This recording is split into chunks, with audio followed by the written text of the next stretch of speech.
it's Kristine Leahy, and it's time for another edition of Best Thing I Heard This Week. Colin talked clock malfunctions and how to avoid silly mistakes on the job. I mean, if you're the NFL and you're trying to find clock operators in 30-some towns, how do you vet a clock operator?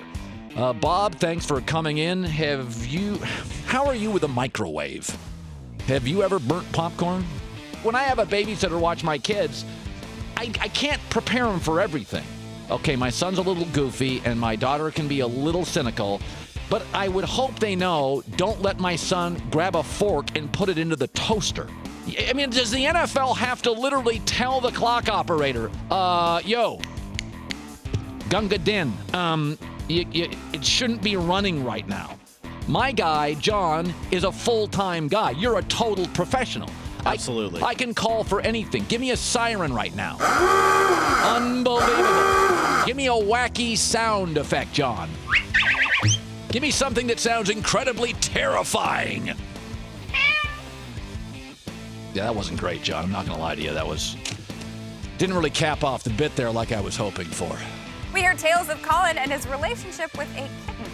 There's a chapter about a stripper who was your girlfriend. I wouldn't say girlfriend and an accomplice. Accomplice? What was her name? Kitten. Like, that's all you knew her as? She was a kitten. stripper. What did you want, Marilyn? Where did you meet?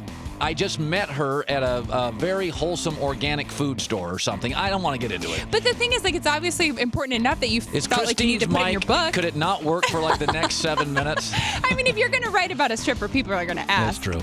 The old joke, John, you know what I used to say about Kitten and dating Kitten, John? She was perfect. Whoa! Phil Rosenthal explained the infamous luggage episode on Everybody Loves Raymond. The way we do the show is every morning we come in like you guys probably do, and you sit around and you drink coffee and you talk and talk and talk in an effort to avoid working. And Tucker said, I think I'm having a fight with my wife.